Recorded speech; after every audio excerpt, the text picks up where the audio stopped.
The crackling voice of General Varkin reverberated across the globe, a declaration of contempt and war. His message was simple, as brutal as it was dismissive.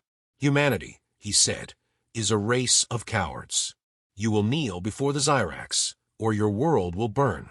His eyes, cold and calculating, stared out from the holoscreen above the United Nations Assembly as his fleet loomed in Earth's orbit, a menace casting its shadow over the fragile world below. The alien force, towering and indomitable, had crushed every civilization in their path, and they had come to Earth with only one demand: surrender. 100 nations, brought together in a single trembling voice, had no answers. The generals, the strategists, the politicians, they all saw only the scale of defeat. Humanity, the great experiment of survival, was about to be extinguished. But there, in the back of the room, stood a man older than most of them, his hair silvered with time, and his face lined with the marks of a lifetime spent in the heat of battle. General Markham stood still, unmoved by the panic that infected the assembly. He had seen this kind of fear before, not in alien invaders, but in the eyes of men facing their own destruction. He didn't flinch at the Xyrax's threats. He understood something they didn't. Humanity's greatest strength lay not in their firepower, but in their will to adapt. "General Markham," said the president, his voice shaking, "you've seen combat. You know the Xyrax. What do we do?" Markham didn't answer immediately. He had been a sniper once, a man of precision and patience. The wars of his youth seemed like echoes now, memories of a world that had once been his to protect. But his body, worn from decades of battle, had little left to give in the way of formal combat. What he had was a mind that never stopped working, an instinct honed over years of waiting in the stillness before the moment of action. And he had a plan. "They've underestimated us," Markham finally said, his voice gravelly but clear. "The Xyrax think they can bully us into submission. But what they don't know is that humanity isn't afraid to fight back. We don't need 1,000,000 men charging at their gates. We need one good shot." There was silence in the room, a skeptical murmur following his words. He wasn't some young, eager officer with a wild-eyed dream of heroism. Markham was old, and his presence commanded both respect and doubt. A sniper, just one, against the alien invasion. Some of the council members exchanged nervous glances, and the generals shifted uneasily in their seats. It was absurd. The Xyrax were vast, their technology unfathomable, their weapons capable of obliterating entire armies. But then General Markham's cold blue eyes locked onto the president. "I'll go," he said, his tone unwavering. "I know how to fight these bastards, and I can take their general out if you give me the chance." The room fell quiet. The president swallowed hard, his voice faltering as he asked, "And who will go with you, generals?" Markham glanced toward a younger officer standing by his side. Sergeant Caleb Hayes, who had once been his protege, now a brash and ambitious soldier, still green enough to believe in the infallibility of sheer force. Hayes had seen some combat, but lacked the patience and cunning that Markham had developed over his years in the field. Still, there was value in the fire that burned in the sergeant's chest. "Hayes," Markham said, nodding toward him. "He's quick with technology. He'll be invaluable." Sergeant Hayes stood a little taller, his chest puffing out with pride. He wasn't about to let this old man do all the heavy lifting. Still, he could sense something in Markham's demeanor, the calm certainty of a man who'd already made peace with the idea of facing death. The president hesitated, glancing at the other officers in the room, before nodding. "And who else?" Markham turned toward a silent figure in the corner, Private Miles Carter, a quiet but skilled marksman with a reputation for staying calm under pressure. Carter wasn't one for words, but he had earned the respect of every soldier who'd ever fought beside him. Markham knew what he was capable of: steady, precise, and able to keep his head when the rest of the world lost theirs. "Private Carter," Markham said simply. "He'll cover us from a distance. We'll need a clear shot, and he's the best I've seen." There were murmurs of approval as the others in the room began to see the kernel of possibility in Markham's plan. The old sniper had always been one to take risks, but never recklessly. He'd studied the Zyrax in every available intelligence report, and his intuition told him one thing. The Zyrax general, though powerful, had one glaring weakness. Dr. Mason, Markham addressed the scientist who had been working on alien tech analysis. What can you tell me about their command structures? Dr. Mason adjusted his glasses, flicking through data on his tablet. The Zyrax are heavily reliant on their command center. If you can disable their general, the chain of command will crumble. But it'll be no easy task. Their defenses are formidable. Markham nodded. We don't need to disable everything, just the general. One bullet, one shot. That's all we need. The room was silent, but the tension was palpable. Markham's plan was audacious, almost foolish. The Zyrax had a vast fleet, technology that was light years ahead of Earth's. And yet, here he was, proposing to take down their general with a single shot, an old man, well past his prime, leading a handful of soldiers on a suicide mission. All right, the president said at last, his voice firm despite the doubt that lingered. We'll give you the go-ahead. But we need results, Markham. The world is watching. Markham gave a single nod. Then let's make sure they see what humanity is capable of. As he left the room, his team in tow, the weight of the mission settled over him like a heavy coat. He wasn't sure how much longer his body could endure the physical strain of the mission, but he knew one thing.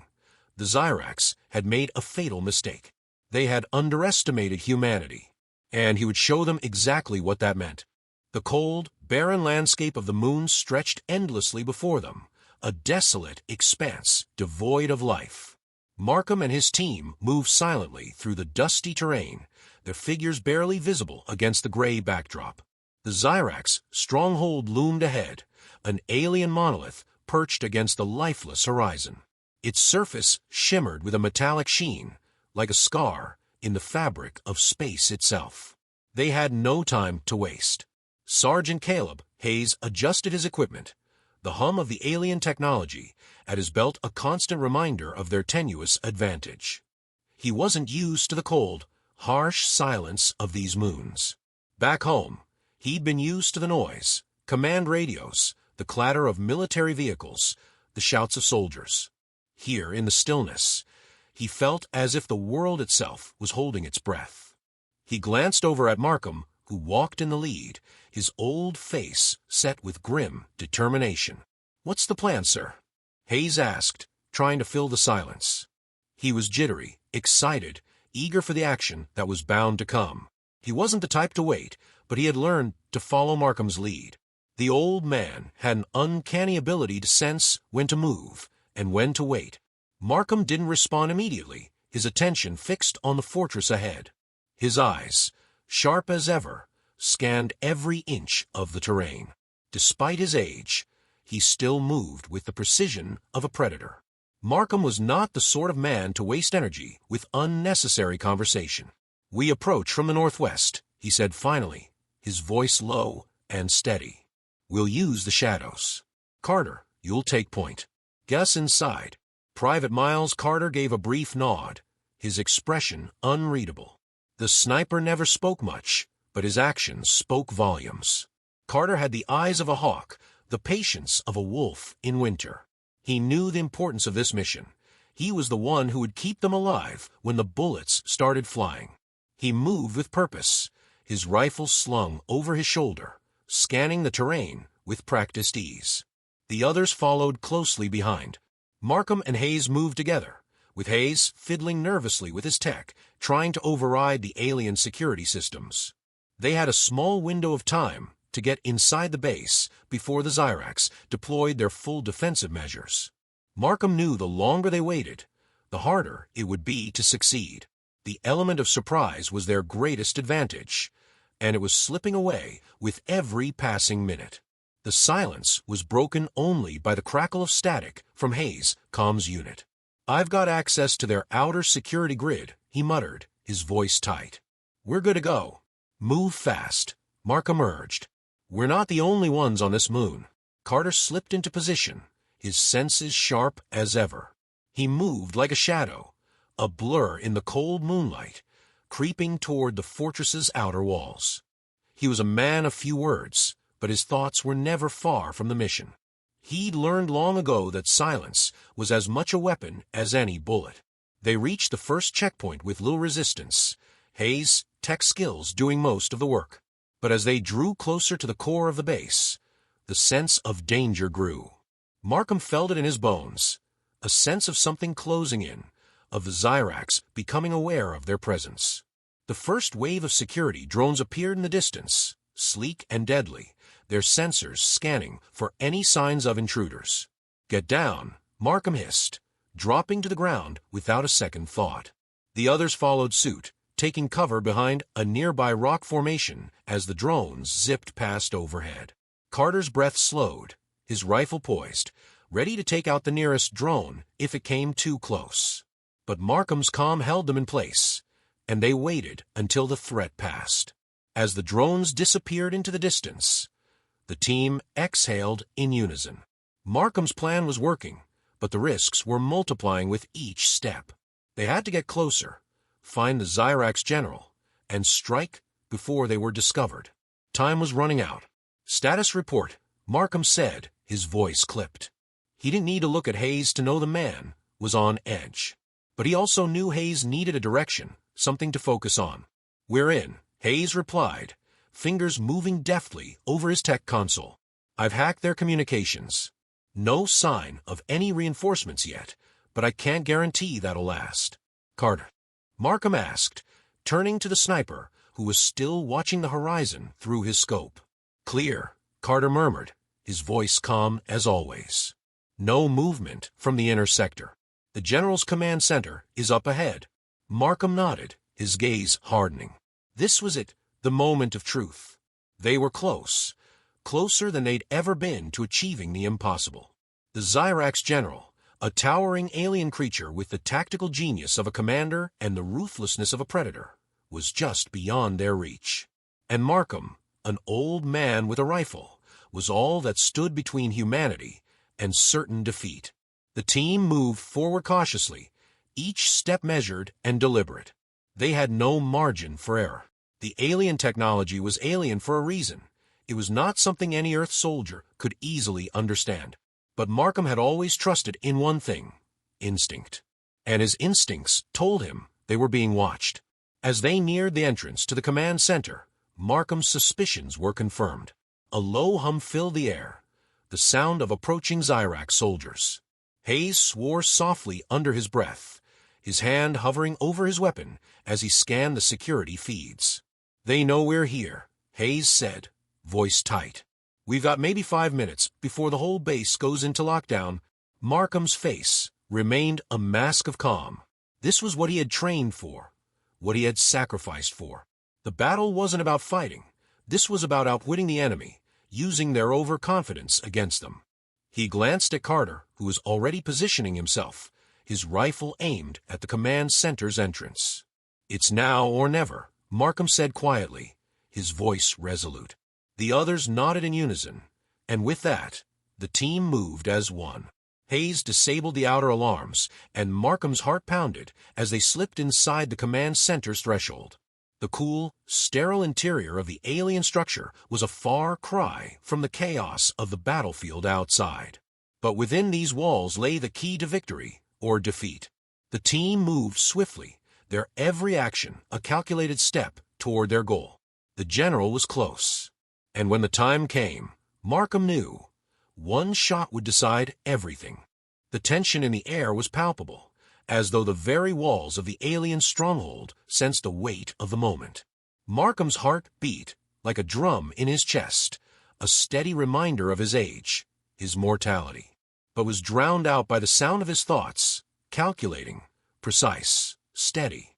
He had trained for this moment, waited for this moment, his entire career leading him here, to the heart of enemy territory. He wasn't here to prove something to the world. He was here to prove it to himself.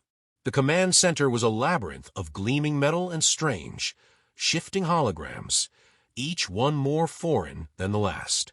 The air hummed with alien energy, as if the very atmosphere was charged with the anticipation of the coming battle. But Markham didn't flinch. He had faced worse. He had taken worse. His fingers grazed the cold surface of the walls as they moved deeper into the center, his instincts never allowing him to forget the gravity of their mission. Behind him, Sergeant Hayes was muttering under his breath, eyes flicking between his handheld tech and the systems ahead of them. The young man was on edge, his fingers dancing over controls in a desperate race against time. Hayes had the energy of a fighter, a technician who thrived under pressure. But Markham had seen it before. Youthful enthusiasm was often undone by a lack of experience. Hayes was good, but this was different. This wasn't a training exercise. The stakes were too high. How much longer? Markham asked, his voice a calm contrast to the tension running through the air. Hayes looked up, his face pinched with concentration. I'm bypassing their internal security, but they'll notice soon. We'll have maybe 3 minutes before they lock down the entire complex. Markham gave a single nod. 3 minutes. Not a lot of time, but it was enough. It had to be. Private Carter, ever the quiet sentinel, was already in position. His rifle was aimed through the narrow doorway that led into the core of the command room. The sniper hadn't spoken much since the initial assault, but his focus had only sharpened. Carter had the uncanny ability to remain calm in the face of overwhelming danger, a trait that had saved their lives more times than Markham could count. His eyes were fixed on the shadows ahead, watching for movement, waiting for the enemy to show itself. The moment passed, then another, and then a single hiss, like the release of pressure. Hayes froze, his eyes wide as the electronic hum around them shifted. The base had noticed them. It had begun to react. We've been made, Hayes hissed. They're already scrambling reinforcements. Markham's eyes narrowed. It was too soon. But they didn't have a choice. They had to act now, or the entire mission would be compromised. He raised his hand, signaling for Carter to hold fire. The sniper's grip on his rifle tightened, but he nodded, his body a perfect blend of tension and stillness. Markham's voice was low, deliberate. We push through.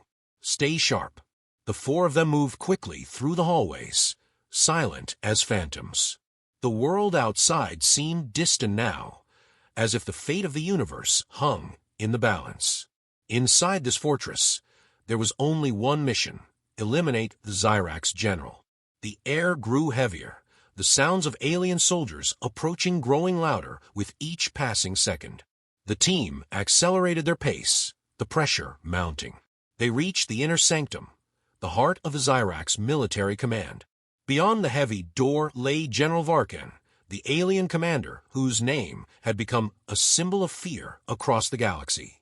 Markham's hand hovered near his sidearm, but he knew this was not a fight to be won with guns. This would be won with one precise shot. Carter shifted slightly, his movements calculated, his eyes scanning every corner of the room. Markham could feel the sniper's readiness, the tension in his body, the awareness that one slip, one misstep, could ruin everything. But that wasn't an option. Not today. Hayes was behind them, tapping at his tablet with urgency. They're locking down everything.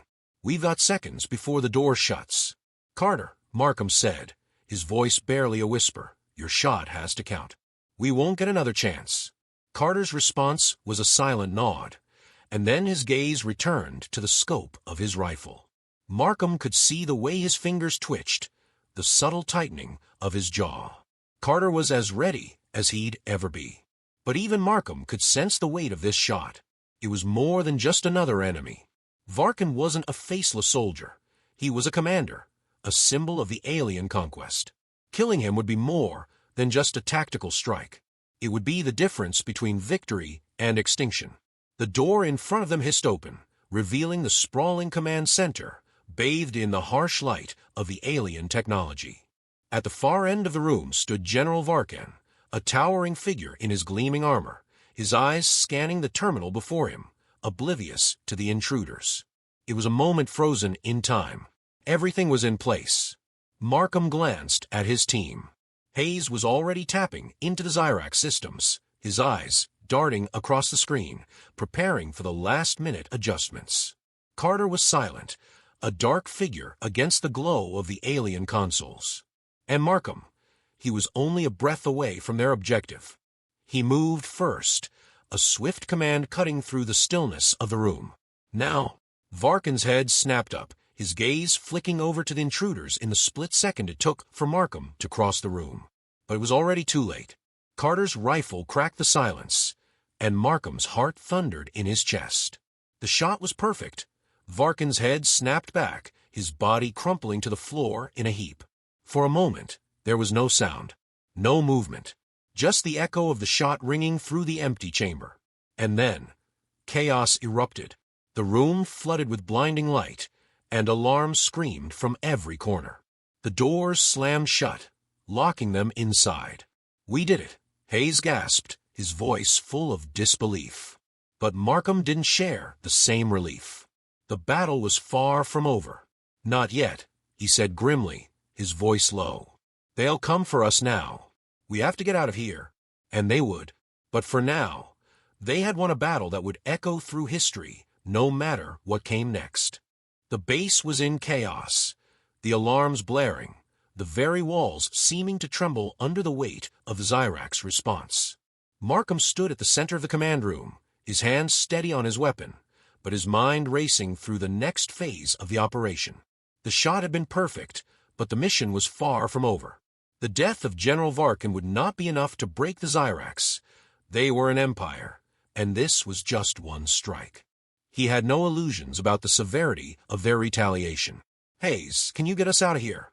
Markham's voice cut through the din, low but demanding.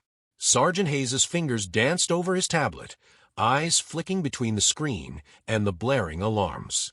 His brow furrowed, lips tight with concentration. "I can try, but the security lockdown's already in effect. I need another minute." "Make it fast," Markham replied, scanning the room for any sign of their next threat. The Zyrax would come in force, and the longer they stayed, the less likely they were to leave this place alive.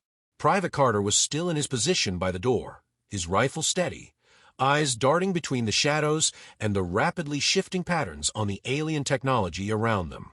His silence spoke more than words ever could. He was the calm in the storm, the one who would hold the line. Markham knew the sniper would not falter, but he also knew that this wasn't the kind of mission where they could just stand and wait. The clock was ticking, and each second pushed them closer to their doom. "Varkin's dead," Hayes muttered, glancing up from his tech. "But the Zyrax are smarter than this. They'll already be planning a counterattack. This whole base is a death trap now.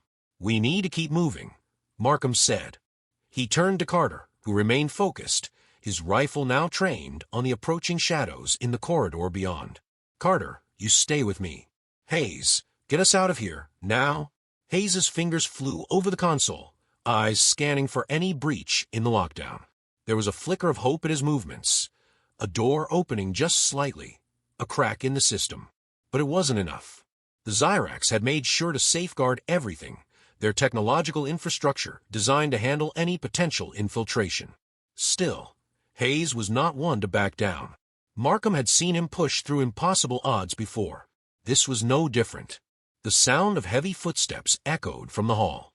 Markham's instincts screamed at him to move, to get out of sight, but there was no time. The Zyrax soldiers were too close, their armored footsteps reverberating with ominous finality. Carter tensed beside him, his grip tightening around the rifle, but Markham could feel the weight of the situation pressing down on them. "Get down," Markham ordered, crouching low, pulling Hayes with him behind a nearby console. The sound of the approaching soldiers grew louder, and Markham's mind worked quickly. They had to hold their position for just a few moments longer. Hayes's voice was tight. The doors almost open. Just a few more seconds. Before he could finish, the heavy thud of boots and the metallic screech of Zyrax soldiers reverberated through the hallway.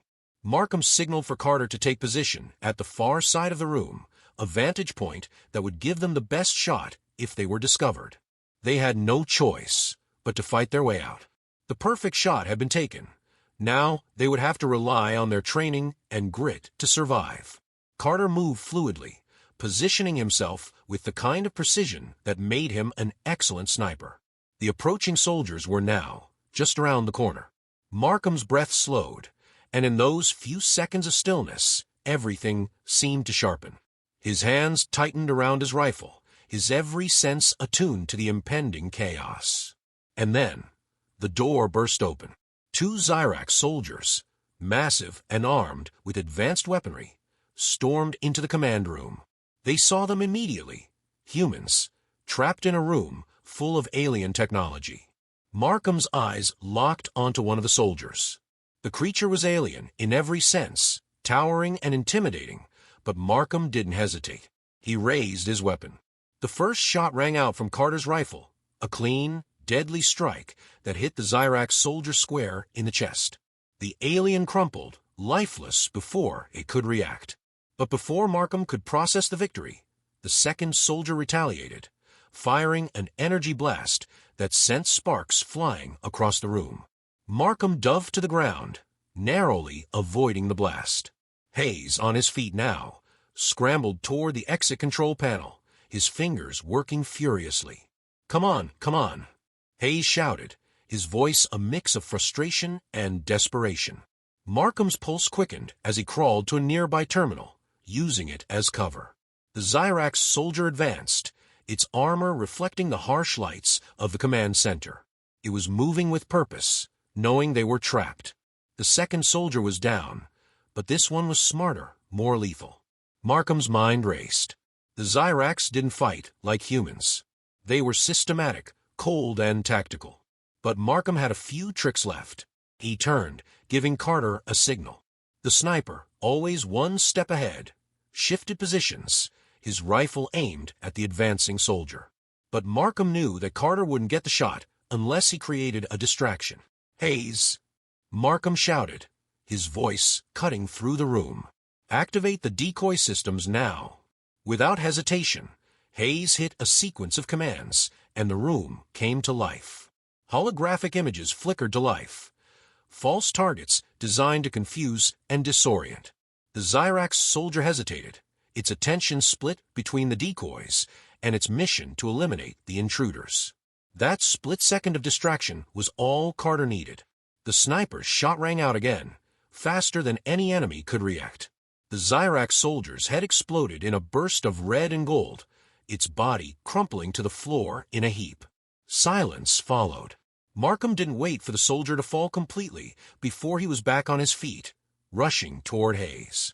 "Move now," he barked. They had one shot at this, no more time for hesitation. The door had cracked open, and Hayes was on his feet, running toward the exit. Markham followed, with Carter right behind him, covering their retreat. The sound of sirens and the echo of Xyrax reinforcements filled the hall, but they were already moving through the corridor, escaping into the unknown. They had won. The Xyrax general was dead, and the fate of Earth hung in the balance. But Markham knew better than anyone, this was only the beginning. The war had just begun,